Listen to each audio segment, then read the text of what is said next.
বিজয় গুপ্তা সঁচাই বিহাৰী নে অসমীয়া নে অনা অসমীয়া হিমন্ত বিশ্ব শৰ্মা ডাঙৰীয়াৰ মুখৰ পৰা আপোনালোকে শুনক আৰু শেষত আপোনালোকে নিজৰ মন্তব্য দি থৈ যাব যে তেখেত এজন অনা অসমীয়া নে অসমীয়া। আমাৰ প্ৰশ্ন হৈছে বিজয় গুপ্তা যদি অনা অসমীয়া আছিল বিহাৰী আছিল তেনেহলে আপোনালোকে হিয়া উজাৰি তেখেতক ভোট কিয় দিছিল, এতিয়া কিয় আপোনালোকে পস্তাই আছে? সেই সময়ত আপোনালোকৰ মূৰত মালটো আছিল নে নাই, এতিয়া কিয় পস্তাই আছে? এতিয়া কিয় সমালোচনা কৰি আছে?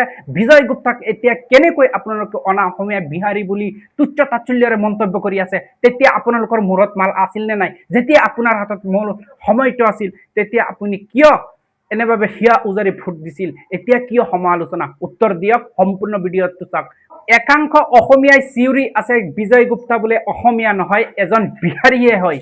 কিন্তু মই আপোনালোকক ক'ব বিচাৰিছো, যেতিয়া আপোনালোকৰ হাতত সুযোগ আহিছিল সেই সুযোগটো নিজৰ তাত নাৰাখি বেলেগক কিয় আপোনালোকে সুযোগটো দিছে? এই যে ভোটৰ সময়ত আপোনালোকে বিজয় গুপ্তাক আপোনালোকে প্ৰশংসা কৰিছে আৰু বিজেপিক সমৰ্থন কৰিছে। আজি যদি অনা অসমীয়াই হলে হয়, আজি বিজয় গুপ্তা যদি অসমীয়া নহলে হয়, তেনেহলে আপোনালোকে তেখেতক ভোট দি ইমান বিপুল ভোটেৰে তেখেতক জয় কেনেকৈ কৰিব পাৰিছে?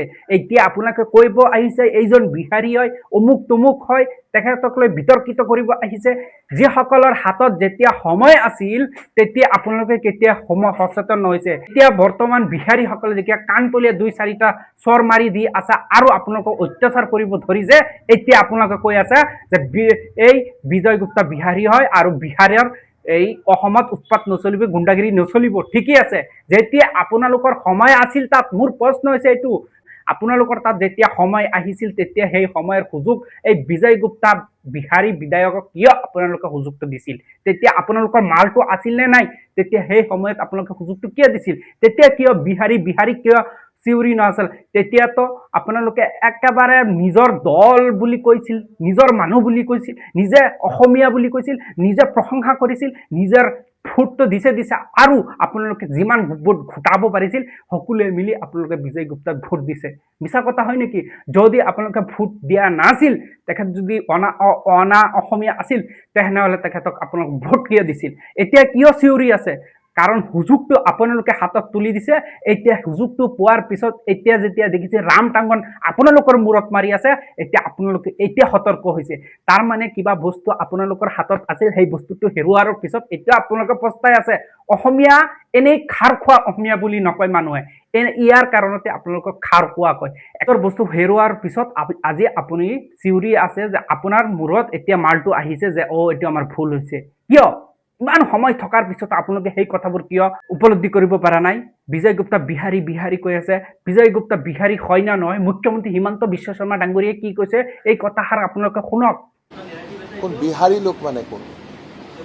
বিজয় গুপ্তাটো মই জেগাত অসমীয়া মানুহ। বিজয় গুপ্তা যদি বিহাৰী হ'ল, তেতিয়াহ'লে আমিবোৰোতো কেতিয়াবা কনৌজৰ পৰা আহিছিলোঁ ভাই। আকৌ অসমৰ বহুত মানুহ সীমান্তৰ সিপাৰৰ পৰা আহিছিল, মংগোলীয়সকল এটা জেগাৰ পৰা আহিছিল, আমাৰ আৰ্যসকল এটা জেগাৰ পৰা আহিছিল, তেনেকৈতো মানুহ আহে। তেতিয়া জ্যোতিপ্ৰসাদ আগৰৱালাও আপোনালোকে মাৰোৱাৰী বুলিয়ে ক'ব লাগিব। এইবিলাকতো আপোনালোকে ক্ৰিয়েট কৰা বস্তু ন। মুখ্যমন্ত্ৰী ডাঙৰীয়াৰ ভাষ্য আপোনালোকে শুনিব পাৰিছে। এতিয়া আপোনালোকে কওক যে বিজয় গুপ্তা বিহাৰী হয় নে অসমীয়া হয়? আপোনালোকে উৎপাত কৰিলে নহ'ব। মুখ্যমন্ত্ৰীয়ে নিজেই কৈ আছে বিজয় গুপ্তা এজন অসমীয়া হয় আৰু অসমীয়া হিচাপে তেখেতে অসমত নিৰ্বাচন খেলি তেখেতে জয়ী হৈছে আৰু সেই অসমীয়াক একাংশ মানুহে অনা অসমীয়া বুলি কৈ আছে। যদি অনা অসমীয়া আছিল তেনেহলে তেখেতক সকলোৱে মিলি কিয় ভোট দিছিল? মোৰ প্ৰশ্ন, যদি কাৰো সাহস আছে আপোনালোকে উত্তৰ দি থাকক কমেণ্ট বক্সত।